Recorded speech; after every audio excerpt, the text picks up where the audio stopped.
안녕하세요. 구루장입니다. 네, 2021년 2차 직업정보론 51번부터 계속 이어가 볼게요. 51번 한국표준산업분류 10차. 네, 이제는 이제 많이 해서 다 기억하시겠죠. 표준산업분류는 이제 10차 최근 개정이, 그리고 표준직업분류는 가장 최근이 7차. 네, 표준산업분류의 산업분류 결정 방법, 이거 아주 중요합니다. 산업분류 결정 방법은 아주 자주 출제되는 내용으로서 한번 살펴볼게요. 산업분류 결정 방법, 그러니까 표준산업분류에서 산업을 분류하는 방법을 말하는 겁니다. 자, 첫 번째, 생산 단위의 산업활동은 주된 산업활동의 종류에 따라 결정이 된다. 네, 그러니까 상식적인 차원에서 고려를 하면은 이제 어느 정도 다 이제 이해가 되는 부분들이에요. 자, 주된 산업 활동의 종류에 따라 결정이 된다. 산업 분류가. 그리고 산출물의 부가가치의 크기에 따라 결정이 됩니다. 네, 부가가치의 크기에 따라. 근데 산출물의 부가가치 크기를 알기가 어려울 경우에는 산출액에 의해서 결정된다. 네, 주된 산업활동, 산출물의 부가가치, 산출액에 의해서 산업 분류를 결정한다. 근데 그것도 산출액도 내기가 어려운 경우에는 해당 활동의 종업원 수, 노동시간, 임금 및 급여액, 설비 정도에 의해 결정합니다. 그리고 공공행정 및 국방, 사회보장 사무 분야를 제외한 다른 산업활동을 수행하는 정부기관은 그 활동의 성질에 따라 분류합니다. 네, 이거 무슨 말인지 아시겠죠? 그러니까 정부기관은 공공행정 및 국방, 사회보장 사무에 해당하는 정부기관은 이제 여기에 다 들어갈 것이고, 이 산업활동 외에 다른 산업활동을 수행하는 정부기관은 이제 그 활동 성질에 따라서 분류가 된다는 이야기입니다. 그리고 계절에 따라 정기적으로 산업활동을 달리하는 사업체의 경우 조사 대상 기간 중 산출액이 많았던 활동에 의해 결정된다. 계절에 따라 달리하면은 조사 대상 기간 중에 산출액이 많았던 활동으로 결정을 한다. 휴업 또는 자산 청산 중인 사업체의 경우는 어떻게 하겠어요? 네, 영업 당시에, 청산 시작 전에 산업활동에 의해 결정을 하겠죠. 네. 그리고 설립 중인 사업체의 경우는 어떻게 할까요? 개시해서 이제 영위하게 될 산업활동으로 결정을 하겠죠. 네, 개시하는 산업활동에 의해 결정. 단일 사업체의 보조 단위는 일개 부서로 포함하면 됩니다. 여러 사업체를 관리하는 중앙보조단위, 본부나 본사는 별도의 사업체로 처리합니다. 이게 무슨 얘기냐? 뭐 대기업들은 이제 뭐 또 본부, 본사, 뭐 이런 지주 회사가 있고 그 밑에 계열 회사들이 있죠. 뭐 전자, 금융회사, 전자회사, 카드회사, 뭐 교육회사 이렇게 있고 그 위에 이제 주해서 지주 회사가 있잖아요. 이런 걸 떠올려서 기억을 하시면 되겠습니다. 그러면 네, 이게 내용은 굉장히 중요한데 그냥 뭐 당연한 차원에서 생각하면 다 이해가 되는 부분입니다. 조금 헷갈릴 수 있는 건 이제 뭐 공공행정 및 국방, 사회보장 사무를 제외한 다른 산업활동 수행하는 정부기관은 활동의 성질에 따라 분류한다. 네. 이거를 제외한 산업활동을 하는 정부기관은 산업활동에 따라 분류한다는 거고, 그리고 뭐였죠?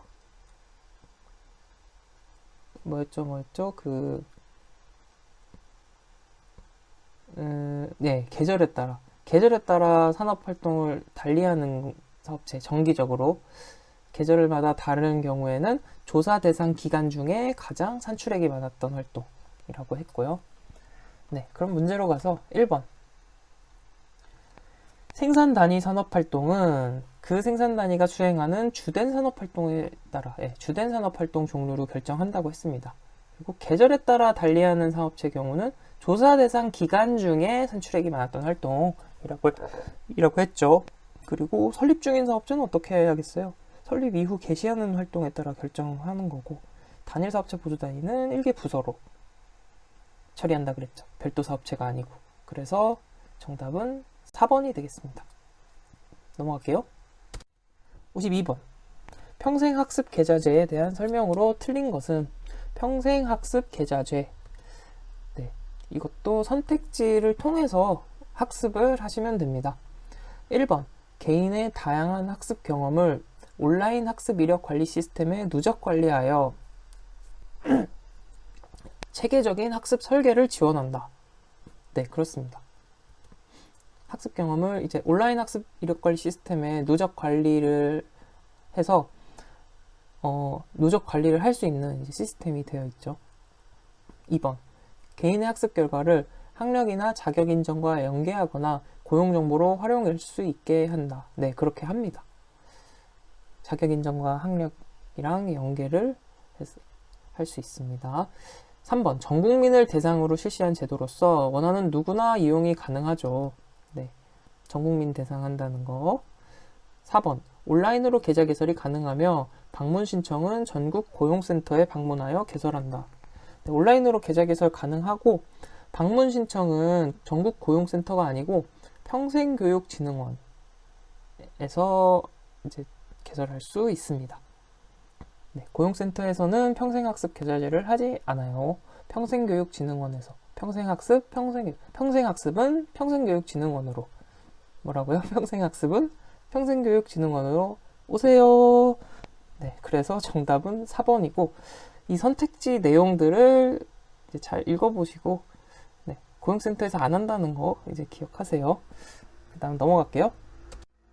53번.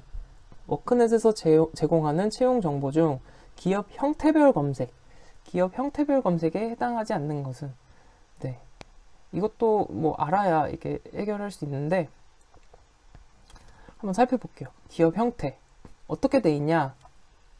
워크넷에 검색을 해보면 전체 이렇게 있고 대기업, 공무원, 공기업, 공공기관 이렇게 분류가 있고 중견기업, 대기업, 중견기업, 외국계, 공무원, 공기업, 공공기관 여기까지는 뭐 괜찮죠. 대기업, 공무원, 공공기관 전체 대기업, 공무원, 중견, 외국계 그리고 분류가 코스피, 코스닥 상장회사, 강소기업, 벤처기업, 청년 친화 강소기업, 가족 친화 인증기업, 일학습 병행기업 이렇게 분류가 됩니다.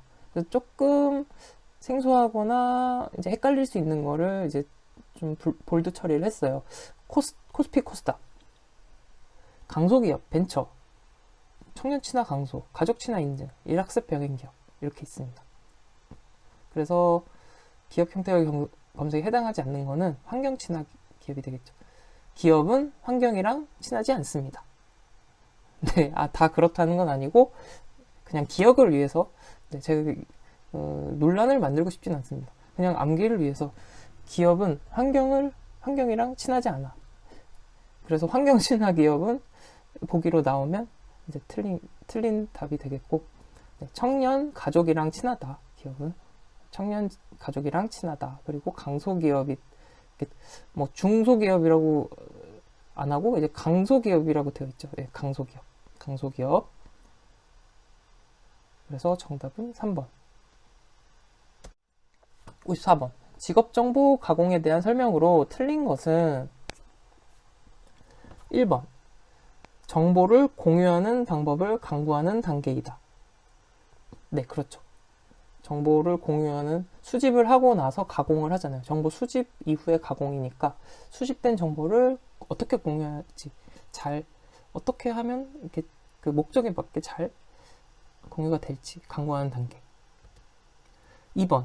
정보의 생명력을 측정하여 활용 방법을 선정하고 이용자에게 동기를 부여할 수 있도록 구상한다. 네, 그렇죠. 활용 방법을 선정하고 동기부여할 수 있도록 구상한다. 이게 공유하는 방법을 강구하는 다는 얘기랑 동기부여할 수 있도록 구상한다랑 맥락이 비슷하죠. 네. 3번. 정보를 제공하는 것은 긍정적 입장에서 출발하여야 한다. 긍정적인 입장에서 출발하면 안 되고 그 중립적인 입장에서 제공을 해야죠. 정보 제공, 직업 정보. 네, 직업 정보는 중립적인 입장에서 장단점을 편견 없이 제공해야 합니다. 4번 시각적 효과를 부과한다. 네, 시각적 효과를 부과하면은 이용자가 더 이제 동기를 부여하기도 쉽고 이렇게 그 정보를 확인하는 게 더 쉬워지겠죠. 그래서 시각적 효과를 부과한다. 그래서 정답은 3번이 되겠습니다. 55번 워크넷에서 직업정보 찾기의 하위 메뉴가 아닌 것은 직업정보 찾기 보시면 1월 27일 기준으로 제가 정리를 했어요. 분류별 찾기, 통합 찾기, 지식별, 업무수행 능력별 찾기 분류별, 통합, 지식별, 업무수행 능력별 이렇게 있어요. 그래서 분류별 찾기로 들어가면 하위가 1차 선택을 하게 돼 있어요. 그래서 1차 선택에는 목록이 이제 10가지가 있어요. 관리, 경영, 금융, 보험, 교육, 연구, 법률, 보건 이런 식으로 10개의 분류가 되어 있고 그리고 거기에서 이제 하나를 선택하면 관리, 경영, 금융, 보험을 선택하면 여기에 대한 또 하위 분류가 이렇게 나와요. 네, 그래서 분류별 찾기가 있고 통합 찾기는 흥미, 지식, 업무 수행 능력, 업무 환경 등이 쭉 나와 있어요. 리스트가. 그럼 거기에서 이제 최소 10개 이상을 선택해서 검색을 하는 겁니다. 거기에 해당하는 직업이 나오겠죠. 그리고 지식별 찾기는 지식 항목을 최소 5개 이상 선택하여 검색하게 돼 있고 업무 수행 능력별 찾기는 업무 수행 능력 항목을 선택해서 하는 것입니다. 그래서 지금 보면은 이제 그 신직업 창직 찾기, 지역별 찾기가 이제 없는데 이제 이 문제 나올 당시에는 이제 지역별 찾기가 이제 없었기 때문에 정답이고 이 메뉴 워크넷 메뉴들은 또 개편이 이렇게 돼요. 좀 종종. 그래서 이전 기출 문제를 풀어보실 때는 이런 부분들을 좀 감안해서 확인을 하셔야 합니다. 네. 그래서 네. 이 구루잠 채널에서 그 기출문제 강의를 보시는 게 가장 좋지 않나 그런 생각이 하고 네, 이런 특히 워크넷 정보는 업데이트가 되기 때문에 그런 부분들은 이제 확인을 할 필요가 있다. 이전 문제를 볼 때는요. 네, 그래서 정답은 4번이었고요. 넘어갈게요. 56번 워크넷에서 제공하는 학과 정보 중 자연 계열의 생명과학과 관련이 없는 학과는 네, 뭔가 그냥 딱 느낌상으로는 바이오 산업공학과가 왠지 관련이 없어 보이죠. 생명과학 다 들어가니까. 근데 이제 생물 막 이러니까. 근데 이제 여기에 함정이 있는 것 같아요. 자, 생명과학과와 관련된 학과는 생명공학 그리고 의생명과학도 다 포함이 되겠죠. 의생명과학, 의생명공학 이런 것도 생물 관련 학과 다 포함이 돼요. 그리고 생명 시스템, 바이오 산업. 바이오 산업이 결국 생명공학을 이제 활용한 이제 그런 산업에 관한 그 학문이잖아요. 네. 그래서 바이오 산업공학과도 포함이 됩니다. 네. 생명공학, 생명과학, 생물학, 뭐 유전공학도 그렇겠죠. 그래서 이런 학과들이 다 포함이 되고 해양생명과학과는 수산학과 관련이 되는 거예요. 수산학과 관련 학과가 해양생명과학, 해안분자생명과학. 그러니까 해양이 붙으면 이제 수산학과 쪽으로 분류가 되어 있네요. 워크넷에서. 그리고 농업학과 관련된 거는 응용생명과학, 식물생명과학 학과는 농업학과와 관련 학과로 분류가 되어 있습니다. 네. 그러면은 정답이 몇 번이죠? 네. 해양생명과학과 2번이 되겠습니다. 네, 문제에 나온 부분은 좀 확인을 해두셔야 합니다. 네, 생명과학과, 해양은 수산학과 관련되고, 응용생명과 식물생명과학은 농업과 관련이 된다. 넘어갈게요. 57번. 민간직업정보, 공공직업정보 특성 문제입니다. 네, 이거는 자주 출제되는 내용이라고 말씀을 드렸었죠. 공공직업정보, 민간직업정보. 목적을 생각하고 비교를 하면 쉽습니다. 공공직업정보는 목적이 공익의 목적이잖아요. 네, 공익의 목적, 모두를 위한. 민간에서 하지 않는 거를 해야 하는 이런 뭔가 의무가 있잖아요. 공공에서. 그래서 전반적 포괄적인 조사 범위에 대해서 직업 정보를 제공한다. 그리고 무료겠죠. 그리고 공공의 목적이기 때문에, 공공에서 작성하는 것이기 때문에 객관적, 보편적 분류에 의해서 직업 정보를 만들겠죠. 그리고 직업 정보를 제공하고 만드는 것이 지속적인 과정으로 이루어집니다. 지속적으로 생산해요. 그리고 관련 직업 정보 간 비교 활용이 용이하겠죠. 객관적, 보편적 분류로 생산을 하기 때문에 관련 직업 정보 간 비교 활용이 용이합니다. 반면 민간 직업 정보는 이제 이해 목적이 분명하죠. 뭔가의 이제 목적이 분명하고 자신들의 목적에 맞게 생산을 하기 때문에 이제 임의적으로 분류를 할 수 있어요.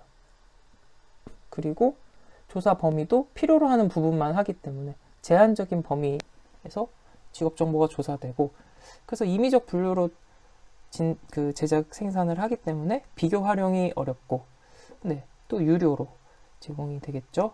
그리고 필요할 때 한시적으로 정보를 생산해내는 특성이 있습니다. 네, 아주 중요하지만 이제 모르면 헷갈릴 수 있어요. 지금 바로 정리를 하시고 1번부터 볼게요. 1번, 필요한 시기에 최대한 활용, 공공직업정보의 특성을 묻는 문제죠. 공공직업정보, 자, 필요한 시기에 최대한 활용되도록 한시적으로 신속하게, 아니죠. 이거는 민간직업정보의 특성이죠. 공공직업정보는 한시적이 아니라 지속적으로 생산된다 그랬어요. 그리고 필요한 시기가 아니라 계속 생산되죠. 지속적이죠. 네. 광범위한 이용 가능성에 따라 공공직업정보 체계에 대한 직접적이며 객관적인 평가가 가능하다. 그렇죠. 네. 광범위한 이용 가능성. 3번, 특정 분야 및 대상에 국한되지 않는다. 전반적인 범위. 전체 산업 및 업종에 걸친 직종 등을 대상으로 한다. 공공직업정보의 특성입니다. 직업별로 특정한 정보만을 강조하지 않고 보편적인 항목으로 이루어진 기초적인 직업정보 체계로 구성되어 있다. 네, 그렇죠. 특정한 정보만을 강조하지 않고 보편적 항목, 객관적 분류. 그래서 정답은 1번입니다. 네. 민간 직업정보, 공공직업정보 비교 반드시 기억해 두시기 바랍니다. 58번, 한국표준직업분류 개정 시 대분류 3, 사무종사자에 신설된 것은, 이거는 앞에서 언급을 하긴 했었는데 다른 문제에서요. 다른 문제에서 이 부분 설명했는데, 일단 사무종사자에 신설된 것은 무엇일까요? 일단 사무종사자니까 방금 말투 왜 그랬죠? 네, 사무종사자니까 무엇이겠어요? 일단 뭔가 이런 연구원, 해설사 이런 사무종사자는 아닌 것 같죠. 모집인, 네, 뭔가 영업 쪽이고, 눈치학상으로 봤을 때 1번을 찍으신 분들은 인정. 네, 대단합니다. 대단하신 분들. 근데 정답은 1번인데 내용을 한번 살펴볼게요. 한국표준직업분류 7차라고 했어요. 직업분류는 개정의 특징. 1번, 고용규모 대비 분류 항목이 적은 사무 및 판매 서비스직 세분. 네, 사무 및 판매 서비스직이 인원이 너무 많은데 분류는 적어서, 인원은 너무 많은데 그거에 대한 분류가 적기 때문에 분류를 더 세분했다고 했죠. 그래서 사무직에 대학 행정조교, 증권사무원, 기타금융사무원, 행정사, 중개사무원을 신설했다. 서비스직에는 소규모 상점 경영 및 일선관리 종사원, 네, 가게 사장님이나 매니저, 그리고 뭐 직원이나 매니저 해당되죠. 그리고 대여 제품 방문 점검원, 정수기 대여 할 때 이제 방문해서 점검해 주시는 분들, 네, 이런 분들 신설 세분했다라고 했습니다. 그리고 네, 그래서 정답 1번이 되겠고요. 행정사. 그리고 전문 기술직의 직무 영역 확장 등 지식 정보화 사회 변화상을 반영했다. 이거 얘기했었죠. 지식 정보화 사회 변화상을 반영했다. 그래서 데이터 분석가, 네, 데이터 과학 얘기했었고, 인력이 많이 부족한 모바일 개발자, 앱 개발자, 그리고 산업특화 소프트웨어 프로그래머, 그러니까 개발자, 데이터 분석가 등 신설했고, 또 미디어 콘텐츠 창작자, 유튜브 크리에이터, 사용자 경험 및 인터페이스 디자이너, UX UI 디자이너, 공연 및 영화 음반 기획자, 네, 공연 음반 기획자를 신설 세분했다. 로봇공학 기술자 및 연구원을 상향 조정했죠. 그리고 방제 기술자 및 연구원을 신설했습니다. 네, 앞에 살펴봤지만 또 반복하는 거예요. 이게 뭔가 같은 지금 회차에 이렇게 비슷한 이 같은 그 계정의 내용이 나온다는 건 이 내용에 대해서 네, 이 정도는 최소한 알고 있어야 된다는 것입니다. 그래서 네, 반복을 하는 거니까 여러분도 복습하실 때 반복해서 학습하시기를 바랍니다. 그래서 네, 사무직, 사무판매 서비스직을 세분했고, 왜 세분했냐? 불량목이 너무 적어서 인원 대비. 그리고 지식정보와 사회상을 반영하는 개정을 했다. 그래서 이런 직업들을 신설 세분했고, 그 다음 사회서비스 일자리 직종, 사회서비스가 많이 확대됐다 그랬죠. 과거로부터. 그래서 그 부분에 대해서 세분 신설했다. 노인 및 장애인 돌봄 서비스 종사원. 그렇죠. 노인, 장애인 돌봄 서비스 많이 확대되고 있어요. 놀이 및 행동치료사도 그렇죠. 그리고 임상심리사 상담 전문가는 상향 조정됐다. 그리고 해설사, 문화관광, 숲, 자연, 환경 해설사, 네, 해설사, 반려동물 훈련사 얘기했었죠. 네, 개인생활 서비스 종사원 등을 신설했다. 마지막으로 자동화 기계화 진전에 따른 기능직 및 기계 조작직 직종 통합. 네, 자동화 기계화가 확 진전되면서 기능직 기계 조작직을 통합했다고 했어요. 그렇죠? 앞에 문제에서는 세분화라고 보기가 나와서 틀렸죠. 근데 이게 2019년에도 똑같이 나왔었거든요. 이게 말이 조금, 네, 바꾸면서. 그래서 꼭 기억을 해주시고, 자동화 기계화가 진전되면 기계 조작직의 직종은 이제 수요가 좀 줄어드는 거잖아요. 그러니까 이제 통합이 되는 게 맞는 거죠.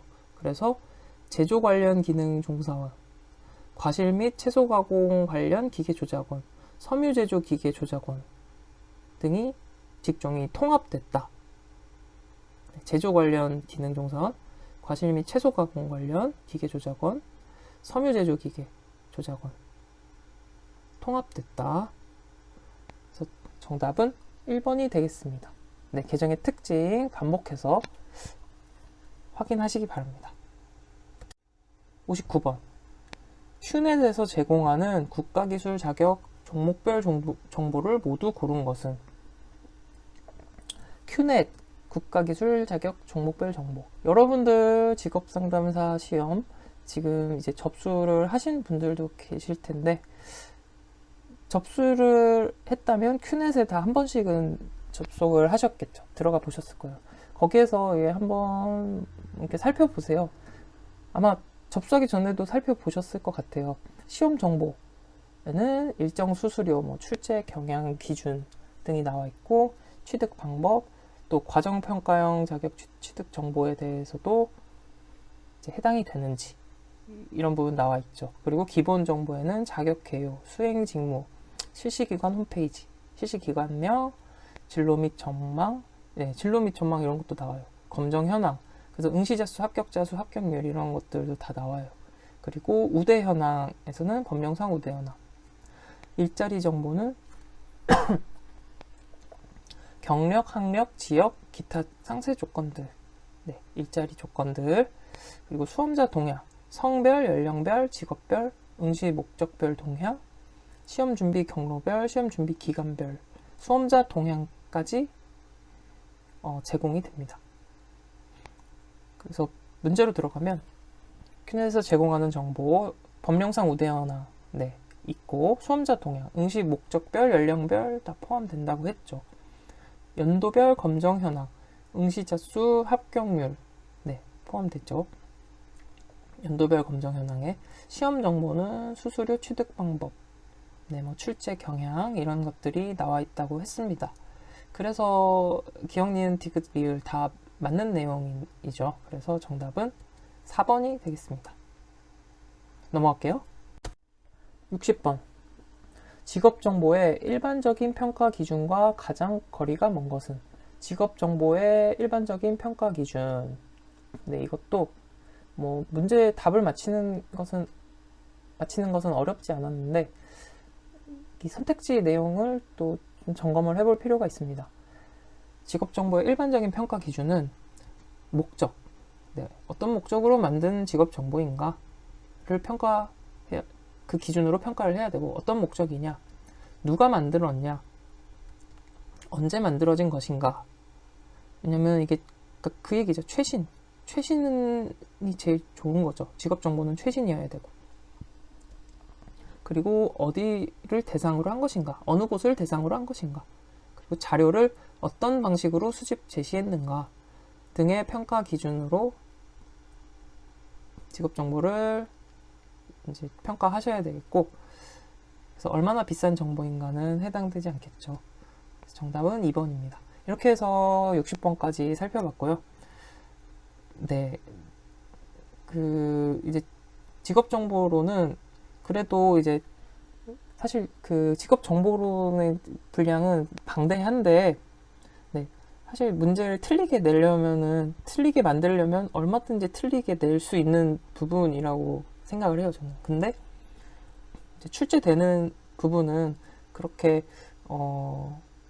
힘들게 하지는 않아요. 그러니까 나왔던 내용들을 바탕으로 해서 이제 조금씩 영역이 이제 넓어지는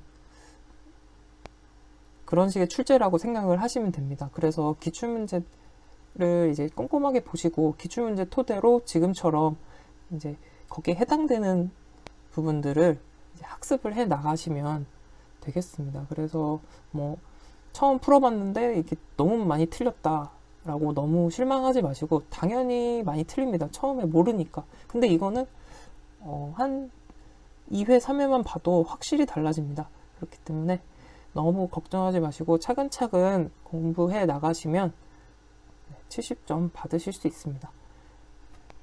그러면 오늘도 수고 많으셨고요. 다음 4과목에서 또 뵙도록 하겠습니다. 그럼 이만. 감사합니다.